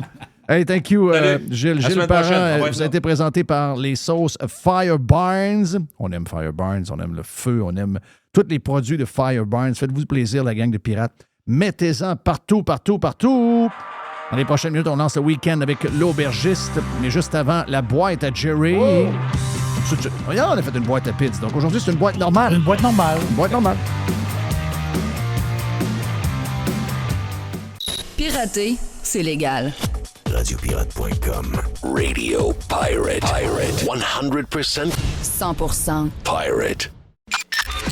Listen. Radiopirate.com. Radio Pirate. On fait une petite... on appelle ça une boîte express. Une petite boîte express. Puis, une boîte Amazon Express. Ouais, ben c'est ça. Ouais, puis après ça, on lance le week-end. OK? Yes. Dans l'intro, on a parlé du PM Legault qui s'en va à New York. Mêlé. Ouais. Mais là... On va voir un malade dans la tête. Mais là, le PM Legault a dit... Puisqu'il y a une genre de commission parlementaire, je ne sais pas trop quoi, là, au Parlement, là, patente. Là. Et là, Legault a dit... J'ai pas tous les détails, Jeff, parce que je viens de le voir. Là, ça, il a dit qu'il est ouvert à l'idée d'interdire... Quand j'ai vu interdire, ça va être le mot. Ça, c'est le mot qui va être utilisé quasiment tous les jours pour les 5, 6, 10 prochaines années. Non, on est mené par des maniaques. Interdire les cessions de bail au Québec. Tu sais, l'histoire là, de. Il y a du monde qui couche dans la rue, il manque des appartements. Tu sais, on est là-dedans. Là, tu veux dire, on est dans ce mood-là. Ce que je comprends, j'ai pas tous les détails, Jeff, mais ce que je comprends, c'est que tu vas avoir un bail. Et tu ne pourras pas le sous-louer toi-même. OK, donc c'est ce que... Oui. Donc, tu donnes avantage aux propriétaires. Oui, parce que la personne qui va sous-louer ton appartement... Les conditions suivent. Voilà, les conditions suivent. Donc, ça se passe d'un locataire à l'autre. Exact. Ça n'a pas bon sens, ça. Ça n'a pas rapport. Sérieux, ça n'a jamais eu rapport. Je ne savais même pas que ça existait avant cette année. Je n'étais même pas au courant de ça. Tu sais, le propriétaire n'a pas l'air en charge de sa place. L'autre, il dit, ben, je vais refiler mon bail à un autre. Ben oui, non. Je veux dire, c'est moi qui décide ça, là. Oui, mais la fin, c'est que ce bail-là, il y a une fin. Parce que mettons, c'est un bail de 3 ans. Puis la personne, après 1 an et demi, décide de sous-louer l'appartement. Bien, la personne qui rentre, il en a pour 1 an et demi. Après ça, tu repars à zéro. Mais Oui, lui- oui, parce qu'elle continue le bail. Je comprends, mais là, lui veut interdire la personne de sous-louer. Oui, mais c'est bon. C'est une bonne décision. Tu ne le vois pas dans le même sens que moi? Ben, je sais pas. Ça veut dire, en fait, compte, est-ce que tu... je sais pas. Ben, regarde, moi, c'est parce que je prends pour les propriétaires. J'ai été propriétaire j'ai loué, moi. J'ai passé à travers ça. J'en ai fait ici au Québec et j'en ai fait aux États-Unis. OK? Parce que mais les pauvres vont dire, oui, mais quand la personne va partir, ils vont monter le loyer. Ils vont monter le loyer, oui, mais tu sais, c'est le marché qui décide. Ultimement, c'est le marché qui décide. La vérité, c'est qu'avec le lot de nouveaux appartements qu'on a bâtis dans les 5, 6, 7, 8 dernières années, il y a eu beaucoup de locatifs dans certaines régions qui ont été bâtis. Oui, c'est plus achetable, là, mais c'est clair parce que les coûts de construction sont très élevés. Mais je veux dire, toute la chaîne qui est fuckée un peu, il ne faut pas oublier. Là. Bon, oui, mais tu sais, ça va pousser. Là, en ce moment, il y a des propriétaires qui ne sont pas capables de rénover leur appartement et d'être concurrentiels parce qu'ils sont pognés avec l'histoire des baux. Là tu as un bon point. OK? Là, c'est un bon point parce que les appartements, justement, beaucoup de secteurs sont pognés avec des appartements vieillissants, puis les propriétaires ne peuvent pas y rénover. Mais j'avoue que c'est vrai que quand il y a un manque d'appartements, quelqu'un est capable d'avoir un appartement miteux, pas rénové, et le faire à un prix beaucoup plus cher qu'il vaut. Ça, je suis d'accord avec ça. Mais il faut se demander pourquoi il n'y a pas d'appartement de construit. Quelle est la raison? Ben, la raison est simple. Très difficile d'avoir des permis. Oui. Très difficile d'avoir des terrains. Excessivement dispendieux pour la construction. C'est non rentable de bâtir des appartements. Il y a un paquet de raisons pourquoi le gars en question, qui devrait crever comme propriétaire s'il ne met pas à jour ses appartements et qu'il n'a pas le bon prix, qui va être capable de le louer. Il va louer sa chiotte à un prix indécent parce qu'il n'y a pas d'offre. Et le problème, c'est un problème d'offre. Le problème, c'est que c'est un multi-problème. C'est un problème général. Tandis que là, peut-être qu'eux autres, le gouvernement, ils vont dire OK, on va faire ce règlement-là. Mais lui, il dit qu'il était ouvert à ça. Là. Mais c'est pas un règlement. C'est une règle que tu défais. Moi, c'est l'inverse que je vois. Tu sais, pour moi, naturellement, j'ai été propriétaire ailleurs. Oui. OK? C'est des règles complètement différentes. Tu peux même aller voir un juge puis faire sortir le gars, puis le juge dit, regarde, toi, t'es condamné à sortir d'ici 2 jours. Si t'es pas sorti, tout le stock est dans la maison appartient au gars qui a l'appartement ou la maison. C'est un autre ballgame. Mais ce que je veux dire par là, c'est que ce que je vois là, c'est qu'ici, il y a tellement de règles que finalement, ça le nuit au locataire. On pensait de faire ça pour le protéger, mais ultimement, l'offre n'est plus là parce qu'il y a trop de règles, parce qu'il y a trop de ci, parce qu'il y a trop de ça. Bon, oui. Et ultimement, à la fin, c'est lui qui paye. OK? Le modèle québécois, il est à démolir partout. Et ça, pour moi, c'est une démolition d'une petite partie des règles qui étaient au désavantage des propriétaires. Mais là, les propriétaires, c'est sûr qu'ils ont le beau jeu, mais c'est pas toujours ça, c'est passager. À la longue, quand le marché va se corriger, bien, celui qui va voir quelqu'un partir et va dire, bon, ben finalement, il part plus vite que prévu. Je vais nipper la cuisine, m'en faire la chambre de bain, change les coupes au plancher. Je le faisais à 1000$ par mois, je vais être capable de monter à 1200, 1250. Dans un vrai marché, c'est ça. Là, actuellement, il y a un déséquilibre. Les bons sont capables d'en profiter et les pas bons sont capables d'en profiter. Donc, Joamel avait parlé justement de... Lui, il connaît bien la ville de Montréal. Il habite Montréal. Mais il dit qu'il y a plusieurs projets à Montréal, justement, d'appartements qui sont sur la glace. La ville, elle veut pas. Oh, des histoires de hauteur. Des histoires. À un moment donné, on veut de la densification, mais ils ne veulent pas avoir plus que 4 étages. Ils ne veulent pas avoir... Tu sais, c'est bien compliqué. Ouais, mais il y a un problème. Il y a plusieurs problèmes. Mais celui-là, c'est de donner du pouvoir à celui qui a la bâtisse. Je ne peux pas être contre ça, là. Ultimement, c'est à lui, la bâtisse. C'est lui qui mange... l'augmentation d'Hydro-Québec, s'il inclut dans son bail l'électricité, le chauffage, etc. C'est lui qui mange les augmentations de taxes des politiciens qui n'ont pas de gêne à taxer plus les bâtisses de tout le monde. Donc, beaucoup de frais supplémentaires. Puis à un moment donné, si on veut mettre ça attrayant pour les gens, pour leur donner le goût de bâtir, parce que c'est ça, on a un problème d'offre. Là. Il faut régler ça. Sinon, si on les menotte, ces gens-là vont dire, je vais mettre mon argent ailleurs, je ne bâtirai pas d'appartement. Et on va avoir un problème d'itinérance puis un problème de manque de logement. Il y aura pas, c'est ça, l'investissement, il n'y aura pas dans l'immobilier, voilà ailleurs. C'est ça, exact. L'argent se trouve toujours une place. L'argent, il y a une place. Place. Juste, faut que je te parle de quelque chose. Ici, on n'en parle pas bien en Amérique du Nord, là, mais c'est un problème européen. C'est un problème aussi beaucoup en Italie. Je ne sais pas si tu as vu le vidéo hier. C'est capoté, là. Dans la ville, pas la ville, l'île de Lampedusa. Lampedusa, en Italie, c'est un peu au sud de la Sicile. C'est en pleine Méditerranée. C'est proche des côtes de l'Afrique. Hier, imaginez un instant, là. Toi, tu habites. Il y a combien de monde à l'île d'Orléans? Aucune idée. D'habitants? Aucune idée. Oui, il y a un 6-7 000? Aucune idée. Aucune idée. Mais imaginez votre île. OK. Probablement. C'est 7 000? Oh, OK. Mais tu veux, mon image est correcte, là. Imaginez l'île d'Orléans. OK. Puis il arrive en dedans de moins de 24 heures, 120 bateaux, des grands bateaux, des gros chaloupes, là.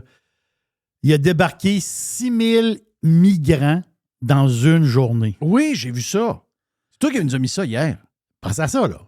T'es 6000 citoyens, puis il débarque 6000 personnes. Wow! C'est une île qui est rejoignable avec un pont, ça? Non. Non, par bateau. Par bateau. Par bateau? Oui, ils sont en pleine Méditerranée, sauf que sont proches, parce que l'Italie... Non, c'est des sauterelles qui arrivent dans un champ. Là. Non, c'est fou. Là, son prix, c'est 6000 personnes. Il est arrivé en Italie cette année, juste en Italie, cette année, 120 000 migrants. C'est bol. Hey, t'as-tu ce qui rentre en ce moment aux États? Le nombre de personnes qui rentrent? Tu sais, on va dire, nos politiques fonctionnent, il y en a moins. Là, c'est des records et des records. C'est des records. Hey, New York va se ramasser dans faillite quasiment. Gars, ça peut pas durer, cette affaire-là. Là. Ça peut pas durer. Tu sais pas qui rentre. C'est-tu des bonnes familles ou c'est-tu des estimes mafieux ou des membres du cartel? T'es pas capable de savoir c'est qui. Puis les gens qui rentrent, c'est-à-dire ces gens qui rentrent là, il faut s'en occuper. Oui. Et deux, parce que nous autres ici, on a des systèmes. Et deux, c'est des gens qui ça va leur prendre du travail, ça va leur prendre de l'habitation. Ça met une pression énorme sur les sociétés, c'est sur les villes. Puis ça n'a pas de bon sens, là. Non, ça n'a aucun sens, là. Est-ce qu'on est prêt pour lancer le week-end? Yes! On est prêt? Hey, l'aubergiste! Oui! C'est le week-end! Ben oui! Tiens-toi! Oui, j'ai soif. Ting, ting. Un bon blanc. Hey, yes! Non, un bon blanc. Check la chemise fleurie de l'aubergiste aujourd'hui. Ah, oui. Non, il est excentrique. Oui, il est Il est excentrique. excentrique. Avec son nez rouge, ça il fait bien. Oui, Son nez rouge. Ah oui, écoute, bois du vin à partir de 9h le matin. Ah oui. c'est ça. C'est présenté par qui, l'aubergiste? Présenté par Unidem, unidem.ca. C'est la solution. Unidem, c'est la solution en matière de désinfection des jouets. Capoté, ce produit-là. Non, c'est incroyable. C'est un appareil, Jeff, qui a été pensé, qui a été créé et fabriqué au Québec. Vous avez une CPE, vous avez une garderie, école, les hôpitaux. Il y a des jouets à désinfecter. Et tu as la machine pour désinfecter les jouets. Et je suis allé voir les cycles de désinfection. Il y a des cycles de 12 minutes et de 10 minutes. C'est incroyable, ces machines-là. Donc, unidem.ca, CPE, garderie, vous avez besoin d'un appareil de désinfection des jouets. C'est tout à fait extraordinaire. On est dans le vin blanc? On est dans le vin blanc, Jeff. On part. Suggestion de qui? De Madame Aubergiste. Ben voyons donc, C'est une première. C'est une première, c'est donc bien hot. Madame Aubergiste. C'est Madame Aubergiste. Donc, on part, on fait un voyage éclair. OK? On part de Cannes, la ville de Cannes, dans le sud de la France. Cannes, Festival de Cannes, le cinéma, pas tant de choses. De toute beauté, là. C'est incroyable. Et on s'en va direction Toulon. Toulon, c'est encore une belle place aussi. Tout le sud de la France, c'est magnifique. Mais on s'éloigne de la Méditerranée. On prend un chemin de campagne. On passe par les terres pour faire Cannes-Toulon. Et là, on va passé à côté du village de Correns. C-O-2-R-E-N-S. Googlez ça, Correns. C'est incroyable. C'est un des plus beaux villages de la France. Là. La petite église baroque. C'est très sexy comme place. Un jour, moi, je vais avoir un petit séjour de 4-5 nuits à Correns. C'est vraiment, vraiment beau. Mais tout près de Correns, 10 km à peine, c'est Miraval. Oh boy! Miraval. Le château Miraval, qui est architecture du 17e siècle. Miraval, c'est au travers les années, c'est les vins de Miraval, mais au travers des années, ils ont eu plein de propriétaires très connus, à chacun de son époque. Dans les années 70, il y a un gars, un grand pianiste français, il a acheté Miraval, puis il a installé un studio d'enregistrement. Tu sais, comme à Moronite. Moronite, le fameux studio d'enregistrement de Moronite, dans le nord de Montréal. Moronite, c'était bâti en 72. Miraval, le studio de musique, dans les années 72 aussi. Il y a une similitude entre les deux. Donc, ce pianiste-là... Ils l'ont gardé, eux autres. Ils l'ont pas laissé brûler. Puis, non, ils l'ont gardé. Mais là, c'est là que je m'en vais. C'est que le pianiste, lui, à un moment donné, il était propriétaire pendant un bout. Et ce studio-là, européen, a reçu Pink Floyd, AC/DC, The Cure, Rammstein a enregistré là, les Cranberries, Judas Priest a enregistré là. C'est un studio que les artistes adorent parce que tu es en pleine campagne puis le studio il est dans le milieu d'un vignoble. Quand même un beau spot pour aller prendre une genre de petites vacances et enregistrer. Mais à un moment donné, il arrive un gars avec sa femme. Il réserve, il loue, je vais dire Airbnb, mais c'est pas tout à fait le cas. Il loue Miraval. Le gars s'appelle Brad Pitt, puis sa femme, c'est Angelina. Jolie. Oh. Lui, les autres, là, ils ont loué Miraval un été. L'été d'ensuite, ils ont reloué Miraval. La troisième été, ils ont acheté Miraval. Ils ont trouvé ça trop beau. Ils ont dit, non, attends un peu, ici, c'est notre place. On va passer nos étés dans le sud de la France, un paradis sur terre. Mais qu'est-ce qui est arrivé? Brad s'est chicané avec Angelina. Non. Angelina s'est chicanée avec Brad. Ah. Ils se sont séparés. Ah. Angelina a vendu sa part, mais Brad, il a gardé Miraval. Mais ce qui arrive, c'est que quand ils ont acheté Miraval, ils avaient fermé le studio de musique parce qu'ils ne voulaient pas avoir du va-et-vient. Là. On l'achète ça ici, on ne veut plus voir personne. Mais quand ils se sont séparés, Brad, il a réouvert. Quelques années plus tard, il a réouvert Miraval. Et il a mis sur le marché un nouveau vin qui s'appelle Studio. C'est vraiment le fun, ça? Ben oui. Studio de Miraval. Il y a 2 vins. Il y a le fameux rosé de Miraval, un des rosés les plus connus. Ils ont sorti un nouveau rosé et un blanc. Attends un peu, Jeff, là. Attends une minute, là. Ça, c'est ma blonde adore Studio par Miraval. 18,60 la bouteille. C'est un cépage. T'as peu, cépage. C'est du rôle. Hein, t'as peu, c'est quoi ce tour-là? Le cépage, c'est un 100% rôle. C'est du Vermentino. C'est un cépage typique de la Méditerranée. C'est bon. 12,5 alcool, 1,5 g de sucre au litre. On est dans l'amande, le fruit blanc. Tu sais, quand tu dis fruit blanc, là, c'est la poire. Amande, poire, un peu de fruits exotiques, des flaveurs. Les flaveurs, c'est quoi? C'est le mix entre le goût et la senteur. Des flaveurs là, extraordinaires, très minérales. C'est le vino de ma blonde. Ma blonde, elle adore Studio depuis qu'elle a découvert ce vin-là. C'est le vin de Brad Pitt. C'est le vin du studio. Et est à combien? 18,60. Est-ce qu'il y en a sur le marché présentement? Oui. Ma SEQ à moi, Blanche-la-Montagne à Beauport, il y a 2 caisses. On se promène un peu, Victoriaville, 3 caisses. À Sorel, il y a 2 caisses. Mont-Saint-Hilaire, il y a une petite caisse. Fouillez sur le site de la SEQ pour trouver le studio par Miraval. Il y a le rosé et le blanc. Le rosé, je ne l'ai pas goûté. Le blanc, il est extraordinaire et c'est le Blanco de ma blonde. Je sais pas s'il y a un peu de Brad Pitt à travers cette bouteille-là. Ah, ben c'est sûr qu'il y a un peu de Brad Pitt. Il y a un c'est peu de sûr. Brad Ben oui, Pitt, ben oui, mais ben oui, Jeff, ben oui. le vin est vraiment bon. Même si c'est un saut de bouche, là, les filles l'aiment. Là, Les filles l'adorent. Ben oui, ben oui, ben oui. Donc, le week-end est lancé avec Brad Pitt. C'est lancé. Et le vin de Madame l'aubergiste. Le fameux studio de Miraval. Yes, présenté par... Unidem.ca, c'est l'authentique appareil de désinfection des jouets. Unidem, ça a été pensé, créé et fabriqué au Québec. Vous êtes propriétaire de CPE et garderie. Unidem.ca. Yes, sir. Unidem.ca. OK. On est prêt pour Alex qui est stand-by. C'est le Pirate Geek. Le Pirate Geek. Le Pirate Geek après la pause. Ici même sur Radio Pirate Live. Jeff Fillion. Radio Pirate. Radio Pirate. Alex, le Pirate Geek, qui est prêt pour nous jaser un peu de techno, voir un peu qu'est-ce qu'on a à découvrir, qu'est-ce qui se passe de ce côté-là.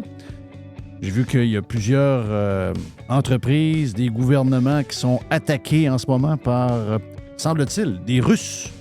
Donc, on attaque Éric Kerr. Oui. OK. Ouais. C'est ce qu'ils disent, Alex. Je ne sais pas comment ça marche. Éric Kerr. Les Russes veulent attaquer Éric Kerr. Ben, tu sais, salut tout le monde. C'est quand même c'est rien de bien incroyable, on s'entend. Là. C'est une attaque de déni de service. Ça veut dire que un ou plusieurs hackers ou groupes de hackers se mettent ensemble pour installer du malware sur des ordinateurs partout dans le monde ou volent finalement les clés pour les serveurs Amazon de certaines personnes ou certaines compagnies, installent des petits logiciels et quand ils lancent une commande, tous ces petits ordinateurs-là viennent attaquer finalement la cible. Donc, dans ce cas-ci, ben, ils ont identifié certains serveurs, certains services gouvernementaux québécois ou canadiens, ou même les hôtels MGM, c'est le même principe aussi. Ils reçoivent des milliards de connexions par seconde, ce qui fait que les serveurs écrasent, grosso modo. Donc, ils font écraser les serveurs. Ouais, c'est ça. C'est quelque chose qui est très, très vieux. Écoute, dans le temps de... On se rappelle le gars de l'île bizarre, là, Mafia Boy. C'était vraiment ça qu'il faisait. Il y avait un petit logiciel. Tu sais, c'est rendu... C'était déjà dans ce temps-là, dans les années 90, déjà facile d'accès. Des script kiddies, des jeunes qui lancent un logiciel qu'ils trouvent sur un site louche, pouvaient déjà faire ça de leur ordinateur parce qu'il n'y avait aucune protection dans le temps. Aujourd'hui, les serveurs sont plus sophistiqués, donc il y a plus de protection en place, mais ça peut quand même arriver. Les plus avancés, si on veut, comme les vraies entreprises comme, mettons, les GAFAM ou autres, eux autres, ils vont voir un spike arriver dans leur graphique de connexion, mais ils vont s'arranger pour rediriger le trafic vers la poubelle, puis ça va peut-être ralentir un peu le service, mais ça ne va pas rien briser. Mm-hmm. Dans le cas d'un gouvernement, bon, on n'a pas nécessairement l'infrastructure la plus moderne, on n'a pas nécessairement les gens les plus qualifiés en poste, donc ça fait peut-être des problèmes. Donc, c'est pas ça qui se passe. Mais le but de ces hackers-là, c'est pour s'amuser souvent, c'est quoi? Le message qui est sorti, c'est à cause qu'ils ont envoyé encore des trucs en Ukraine. Donc là, ce groupe russe-là dit, ben là, nous, on est écœurés, donc on frappe les partenaires de l'Ukraine, grosso modo. OK.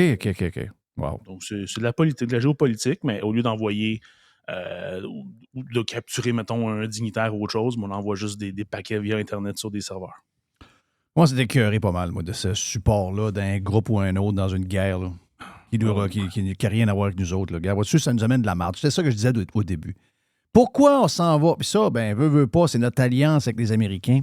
Les Américains vont mettre le nez dans la patente. Je sais qu'on est dans une genre de chronique pirate geek, mais moi, ça m'énerve. Ça m'énerve parce que les petites entreprises comme nous autres peuvent être pognées là-dedans. C'est des dommages collatéraux de patentes géopolitiques américaines où on essaye d'aller mettre l'OTAN puis d'embarquer ça dans...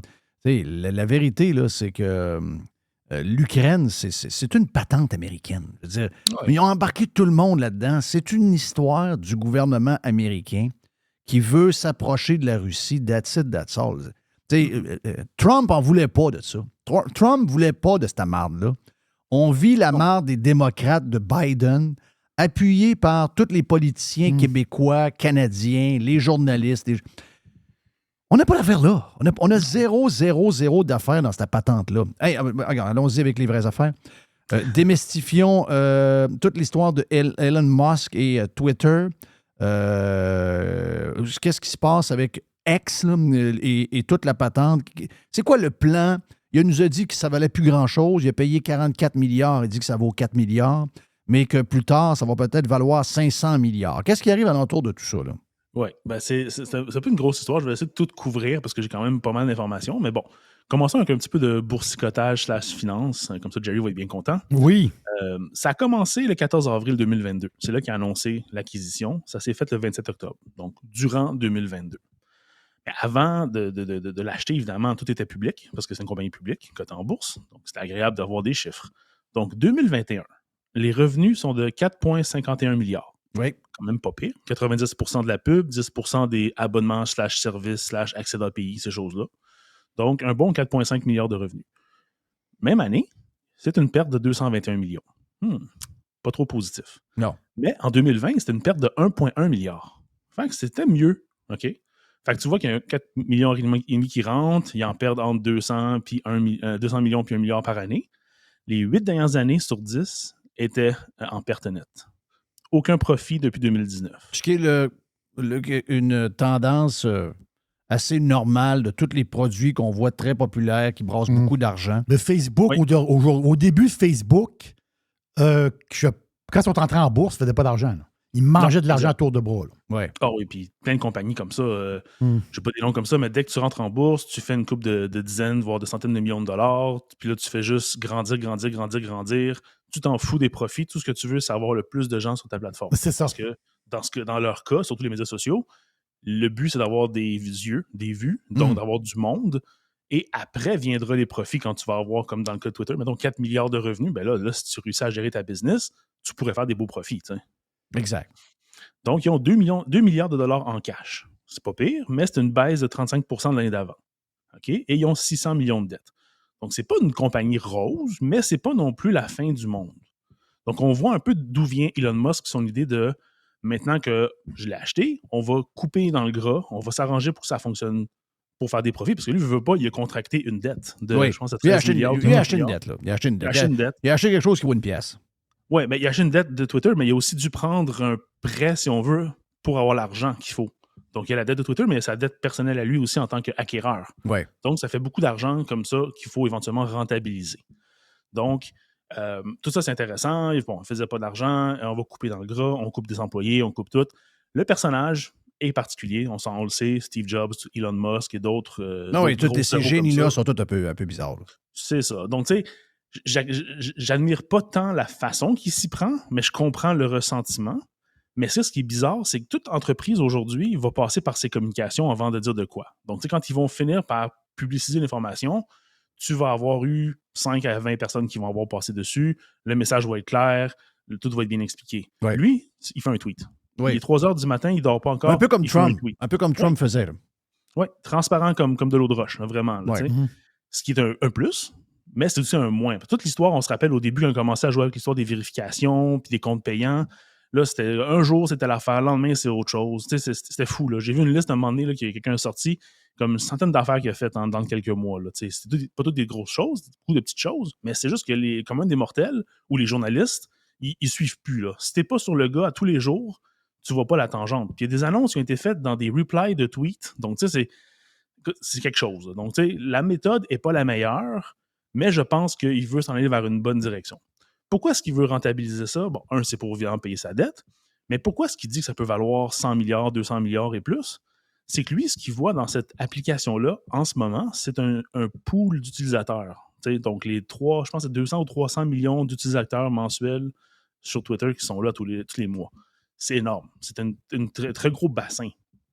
Imaginons maintenant que ces gens-là... Et c'est une crowd qui est intéressée, politisée, qui a de l'opinion. Tu sais, je veux rien enlever aux autres médias sociaux, mais la crème du monde qui... les leaders de la place sont toujours sur Twitter.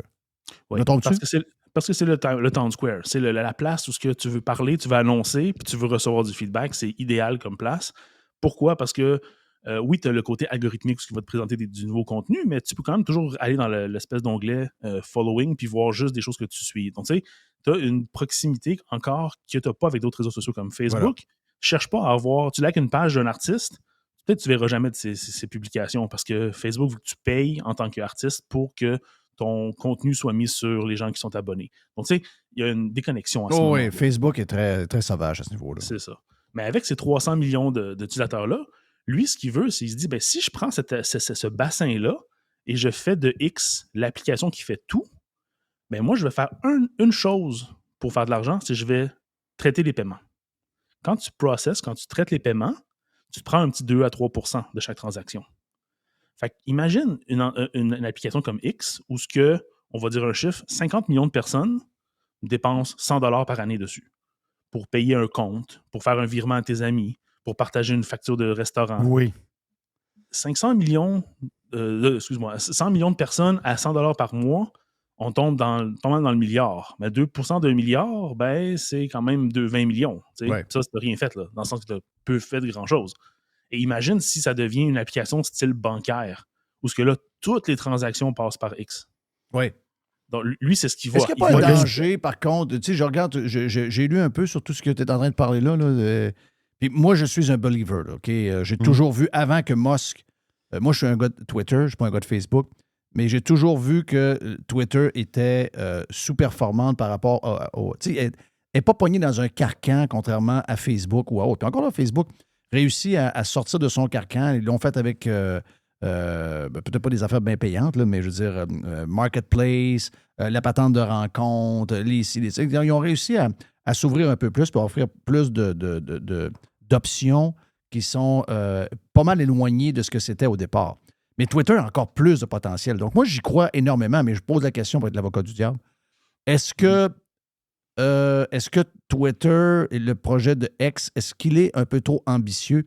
Un peu comme un restaurant, remarque bien que c'est le mauvais exemple, mettons Cheesecake Factory qui a un menu de 3 pouces d'épais. Mais souvent, il y a d'autres restaurants qui ont rapetissé les menus, ils ont rapetissé l'offre. Lui, il veut ça soit quasiment... Il y en a tellement beaucoup que là, à un moment donné, on peut... parce que les utilisateurs sont souvent assez basiques en techno. Il y en a tellement que ça risque de compliquer l'expérience client là-dessus. Là. Oui. Ben, c'est sûr qu'il y a un très grand risque parce que s'il développe à la vitesse qui publie de l'information, ça va être un shit show, là, on s'entend. Là. Il va sortir une feature à chaque semaine ou à chaque 2 semaines, à moitié complétée et tout. Fait qu'il faudrait qu'il se professionnalise à ce niveau-là pour y aller vraiment avec un roll-out des fonctionnalités de façon logique. Le risque que moi je vois aussi beaucoup, c'est pas tant parce que ça va-tu fonctionner, ça va-tu planter. Ça, c'est de l'ingénierie de base. Il faut juste qu'ils mettent les bonnes personnes aux bonnes places. Ça prend pas des grosses équipes, puis tu peux rouler des serveurs pour des millions de personnes. Ça, c'est pas difficile. Là où c'est plus touché, c'est qu'est-ce que tu vas pouvoir faire avec ça, puis qu'est-ce que ça va apporter comme plus-value, si on veut, à l'utilisateur. En ce moment, c'est une place de discussion. Si demain matin, il dit « paye tes factures avec ça », OK, il y a des gens qui vont vouloir le faire, mais pas beaucoup de monde. Mais par contre, si, mettons, il prend l'avenue de faire une banque, un peu comme Tangerine quand c'est sorti, c'était super le fun, il n'y avait pas de frais, la vie était belle, tu peux avoir plein de produits financiers. S'il rentre de cette façon-là puis qu'il offre un plus-value différent, soit avec un kickback, parce qu'il fait avec les créateurs en ce moment, les gens qui sont populaires sur Twitter, il y a de la pub sous leurs tweets, et ils repartagent les revenus avec ces créateurs-là. Fait que quand tu atteins un certain niveau de visibilité, tu peux recevoir des chèques, un 500$, un 1000$, j'ai même vu un 10 000 à un moment donné. Donc, tu sais, c'est des gens qui ont des millions d'impressions de leurs tweets, donc c'est des gens très populaires, mais il y a un kickback. Donc, à ce moment-là, s'il fonctionne par forme de banque, chose qui est déjà faite dans le sens qu'il a déjà appliqué pour une licence de banque, puis il l'a déjà eu. Donc, tu sais, il connaît ça avec PayPal, comme il avait fait avant que sa compagnie se fâche. Fait qu'il connaît le chemin à prendre. Donc, ça, à mon avis, c'est une façon de fonctionner qui pourrait marcher. Le côté intéressant aussi, c'est au niveau de la vérification d'identité. Donc, en sachant qui tu es, bien évidemment, c'est plus facile si, mettons, tu as quelqu'un qui fait la diffamation, tu passes par un avocat, tu fais une mise en demeure, le système judiciaire embarque et là, tu peux avoir l'identité de la personne très facilement. Ouais. Quand on parle de sortant des poubelles, par exemple, ça ne serait pas une chose qui serait possible de faire parce que tu ne serais jamais réellement anonyme. De l'autre côté, là où les gens vont un peu plus paniquer, c'est si tout se passe par X et que X reçoit une lettre du gouvernement, un peu à la fermons les comptes de banque qui envoie des camionneurs, ben là, c'est rendu un peu comme pratiquement une application style système chinois, là, tout ce que tout passe par l'application, puis du jour au lendemain, tu es un dissident, puis on ferme tes accès, puis tu n'as plus accès à rien. Exact. Il y a une balance à trouver, tu sais. Mais lui, je pense qu'en ce moment, il voit juste ça sur le fait que j'ai 300 millions de personnes à tous les mois. Je pourrais faire 5 à 20 $ par mois par personne. J'ai un gros potentiel. Il faut que j'arrive là. Donc, c'est vers là qu'il s'en va. Est-ce qu'il va ouvrir plus au niveau de l'entertainment, c'est-à-dire tout ce qu'on écoute, là, je sais qu'on s'en sert beaucoup pour... moi, beaucoup de vidéos TikTok, je les vois sur Twitter. Donc, devenir un genre de mélange avec une portion de petits vidéos real. Je sais qu'il y en a, là, je sais qu'il y a une section maintenant qui est comme développée, que tu peux regarder toutes les vidéos qui traînent sur ton fil. Mais tu sais, donc, devenir un compétiteur direct à Spotify et Apple Podcasts. Devenir un genre de compétiteur plus féroce envers Instagram, plus féroce envers TikTok, plus féroce envers YouTube. Parce que c'est un peu ça, le X a cette possibilité-là de ne pas être pogné dans un carcan et de devenir un peu tout ça. Mais est-ce que c'est faisable? C'est faisable et c'est surtout ce qu'il veut aussi d'un côté. Donc, tu as un côté qui travaille sur le côté business, le côté bancaire, le côté on va faire de l'argent avec les transactions. Mais de l'autre côté, ce que tu veux, c'est que ton 300 millions devienne éventuellement 600 millions. Fait que comment tu fais pour ramener des yeux ou conserver des yeux encore plus souvent sur ta plateforme? C'est ça le but. Donc là, on le sait, côté texte, c'est réglé. Voir des tweets, ça fait longtemps. Les tweets sont rendus longs. Si tu as un compte abonné, tu peux maintenant avoir des tweets extrêmement longs. Il veut même rajouter une fonctionnalité de blog, si on veut. Tu peux faire des posts maintenant. Si tu as accès à la fonctionnalité, c'est pas tout le monde qui l'a. Tu peux faire des posts, tu peux avoir du bold, l'italique, ces choses-là. Mais là, il veut avoir aussi des vidéos. Là. Donc, le player vidéo, quand tu pars une vidéo, ben, tu peux, sur iOS du moins, sûrement sur Android pareil, tu peux l'envoyer dans le coin, changer d'application puis continuer. Genre de fonctionnalité que YouTube te force à payer pour avoir. Oui. Donc, lui, il l'offre gratuitement. Donc, ça, c'est bien. Le player, il n'est pas écœurant. On s'entend, là, il y a encore du travail à faire, mais s'il mettait l'effort qu'il faudrait sur cette fonctionnalité-là, elle pourrait être aussi bonne que YouTube. Mm-hmm. Oui. Donc, ça, c'est possible. Là, tu parlais de Spotify, name it, là, n'importe quel service, n'importe quel contenu que tu veux. Tu pourrais avoir des e-books dedans, même si tu veux. Tout est possible. Il faut juste que ça soit bien présenté et qu'il y ait un avantage à l'utiliser. Oui. Donc, mais oui, il veut avoir des yeux, il veut avoir plus de yeux, évidemment. Est-ce que toute l'histoire de Tucker Carlson, c'est-à-dire de devenir, on le sait, là, les médias traditionnels sont en perte de vitesse, mais ultimement, tous ces gens-là fonctionnent quand même avec du contenu. Puis je sais qu'il y a des gens parallèlement qui font du contenu qui ne sont plus dans les médias traditionnels, puis qu'ils le font directement sur une plateforme, ou qu'ils le font sur Substack, ou qu'ils le font par podcast, qu'ils le font par des petites vidéos, etc. Mais là, on le sait, là, les médias traditionnels vont mourir. OK? Donc, les gens vont être là pour écouter encore de quoi? Ils vont être là encore pour lire des nouvelles. Ils vont être là encore. Donc, il va falloir que le contenu...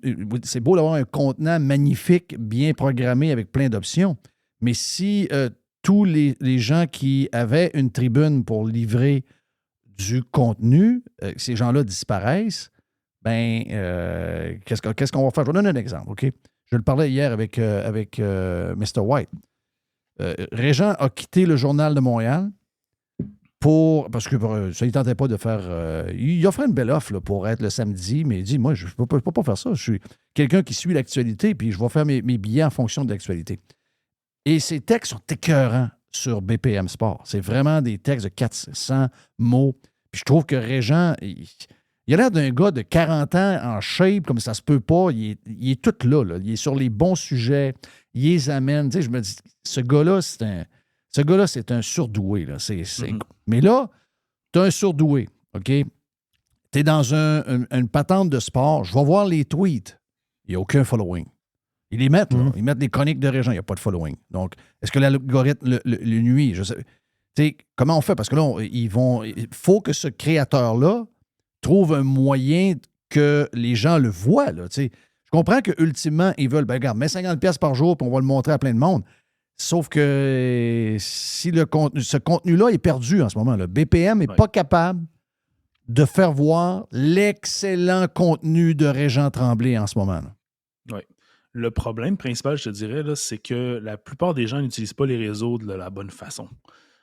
Si tu dis « Ah, j'ai mon site web et je mets mes chroniques là-dessus et je mets un lien sur chacune des plateformes. » Il n'y a aucune plateforme qui a intérêt à te donner de la visibilité. Tu fais juste pointer ailleurs. Et le contenu, le tweet ou le vidéo sur TikTok ou peu importe, tu fais juste te dire « Hey, va sur mon site voir mon article. » Quelle valeur t'apporte à la personne qui est sur le réseau social? Absolument rien. Parce que tu sors du réseau. Exactement. et tu n'as rien à montrer, dans le sens que tu montres un URL. Mais l'URL, ça ne donne rien au réseau. Tandis que tu montres l'URL devient une petite image là, que tu cliques dessus pour essayer de... Oui, c'est ça. Tu mets ton image, mais c'est pas suffisant. Mais on s'entend que les diffuseurs de même, les diffuseurs qui font, mettons, 50 nouvelles par jour, puis qui ont 50 peut-être bonnes nouvelles à offrir, plus ils en mettent sur Twitter et plus ils sont pénalisés, parce que là, ils ont bien beau avoir 1 million de followers, il n'y a personne qui les voit. Oui. Ben, c'est ça. Donc, si on prend l'exemple de YouTube, donc, je donne un exemple. Tu fais des vidéos, tu vas les mettre sur Vimeo, tu vas les mettre sur YouTube. Pourquoi tu les mettrais sur YouTube? Parce que si tu as un assez bon reach, tu vas avoir un revenu qui va venir avec la pub. Donc, tu vas mettre la vidéo au complet sur YouTube. Il ne sera pas sur ton site à toi, mais tu vas avoir une façon de faire du revenu. Ouais. Si tu fais sur Facebook, c'est la même chose. Tu fais des Reels, tu fais des vidéos. Il faut que ça dure plus que 10 minutes pour avoir assez d'argent avec chacun assez de pubs pour avoir l'argent. Donc, il y a une façon d'utiliser les réseaux. Puis ces réseaux-là de nouvelles utilisent rarement les réseaux de la bonne façon. Tu sais, Instagram, tu peux mettre un album avec 5 photos là, sur un post. Mais combien de médias font ça? Tu sais, Vice le faisait un certain temps. Donc, tu sais, il y a des plus jeunes qui le faisaient. Puis quand tu fais ça, qu'est-ce que ça dit à Instagram? Ça dit, hey, ce post-là, il est cool, il y a du contenu, il y a du texte, il y a du vidéo, il y a plusieurs images. Bien, il y a bien plus intérêt à le partager parce qu'il y a de l'interaction. Chaque fois que tu swipes, eux, ils surveillent ça. Fait qu'ils voient que tu interagis. Si tu vois un lien passer, puis tu fais clic, tu t'en vas, il n'y a pas d'interaction sur le réseau. Tu ne vas pas commenter. Donc, le réseau te pénalise à chaque fois que tu le fais parce qu'il dit, à chaque fois que ça arrive, les utilisateurs n'aiment pas. C'est ça. OK. Parce qu'il n'y a pas d'interaction. Tandis que Twitter, l'avantage qu'il pourrait avoir, c'est que tu pourrais avoir parce que c'est un peu ça qui a tué les médias, là. Oui. Les médias, ils se sont comme évaporés dans la nature. Oui, Facebook leur donnait un coup de main. Oui, Twitter leur donne un coup de main un peu. Mais je veux dire, comparativement à ce qu'il y aurait pu avoir comme potentiel tu sais, quand tu regardes un compte Facebook avec 200 000 followers, puis là, tu te dis, OK, lui envoie 3-4 pages de contenu et des articles à chaque jour. Crif, il y a 6 likes, 2 partages.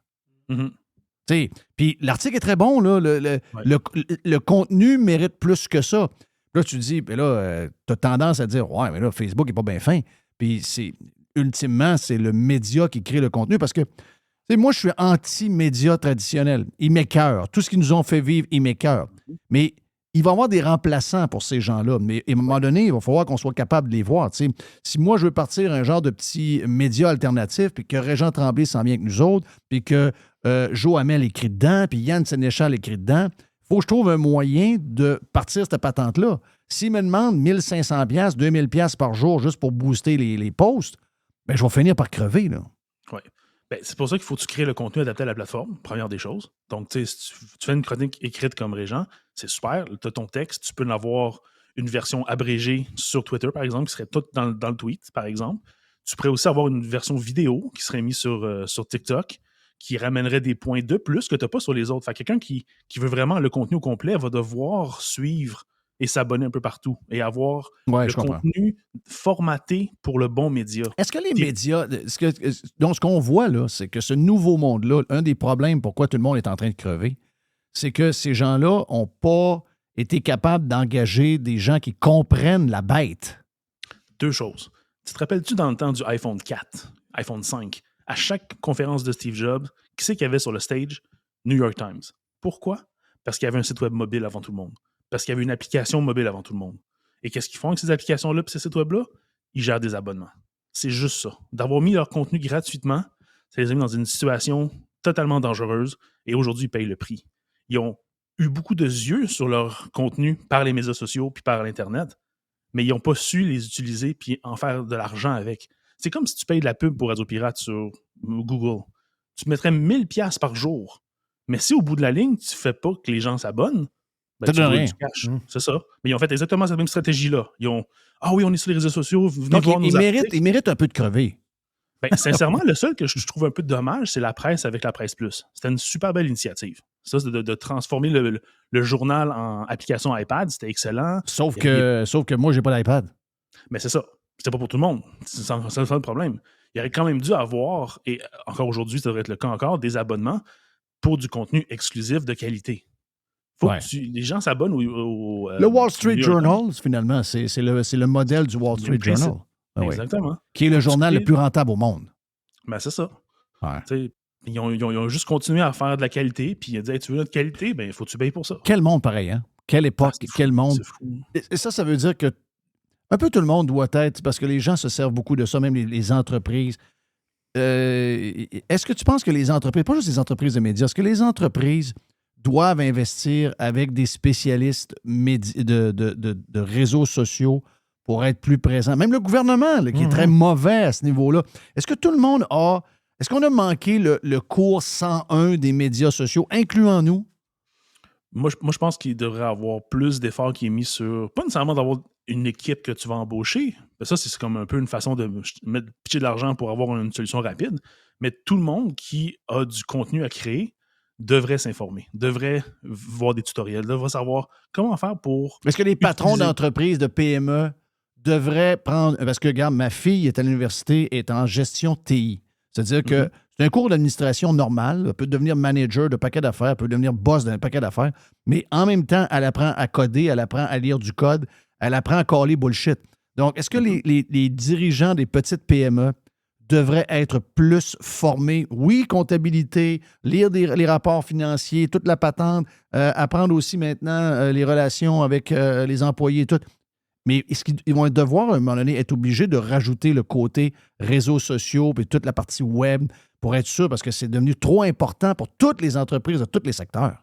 Oui, ça, c'est certain. Il doit y avoir... S'il n'y a pas déjà des cours comme Michel Blanc fait justement au HEC et à d'autres endroits, il faut qu'il y ait dans le curriculum des cours comme ça, parce que, un peu comme un programmeur, tu ne peux pas apprendre à l'école tous les langages de programmation. On t'apprend une façon de réfléchir, et après, le marché évolue, et toi, tu t'adaptes et tu suis. Ben, c'est pareil. Si on t'apprend aujourd'hui comment fonctionne Instagram puis TikTok, ben, dans 5 ans, quand il va en avoir un nouveau, tu vas déjà avoir le bon mindset pour rechercher, comprendre, puis voir qu'est-ce que tu peux faire pour ce nouveau réseau-là. Tu sais. Donner un exemple, là. Il y a un réseau social émergent qui est quand même pas très populaire qui s'appelle Vero. C'est un genre d'Instagram, un clone d'Instagram. Il est super beau, c'est très orienté photographie ou vidéo, mais tu peux avoir un compte business, tu peux avoir un magasin. Donc, tu sais, si tu mets ton contenu là-dessus puis que les gens veulent acheter tes produits, ben, ils ont des petits liens et des boutons pour aller faire des achats. Tu sais. Donc, ils s'intègrent. Donc, tu sais, chaque année, il y a un nouveau réseau social. Puis chaque année, ce réseau-là, il y a une différence un peu, mais il faut que tu te l'approches de la bonne façon. Tu sais. Oui. Très intéressant. Très, très, très, très intéressant. C'est bon de faire des conférences, toi. C'est vrai? Je suis un peu gêné, mais... Non. Tu es en train de déjeuner en faisant du Radio Pirate Live, mon ami, et puis du Radio Pirate Prime à l'occasion. Non? Ouais. C'est très bon. Oui, ça... Écoute, beaucoup d'entreprises et le gouvernement se font mettre dans le derrière par Acide Blais. C'est ça. Et Roxane la banane. Voilà. Tu sais, ça veut dire qu'il y a de l'ouvrage à faire. Alex, je sais que tu as plusieurs sujets, mais tu sais quoi, on va se reprendre sur Prime peut-être pour en faire plus. Mais regarde, quand on parle, toi et moi, ça peut durer des heures et des heures. On a beaucoup de plaisir à jaser. Alex, il manque juste une bonne petite PAPS. C'est tout ce qui manque. Oui. Bon, ça, tu peux demander. D'après moi, Acide est capable de t'en fournir une. D'après moi, il y en a pas mal dans le hangar. Il y a un inventaire. Il y a un inventaire pas pire. Thank you, Alex. Ben le fun. Plaisir. Le pirate geek était avec nous autres. Ben, c'est pas mal fait pour aujourd'hui. Merci à l'aubergiste pour le lancement du week-end. Merci à Gilles Parent. Merci à Alex. Et merci à notre producer, Mr. White. Mon nom est Jeff Fillion. See ya.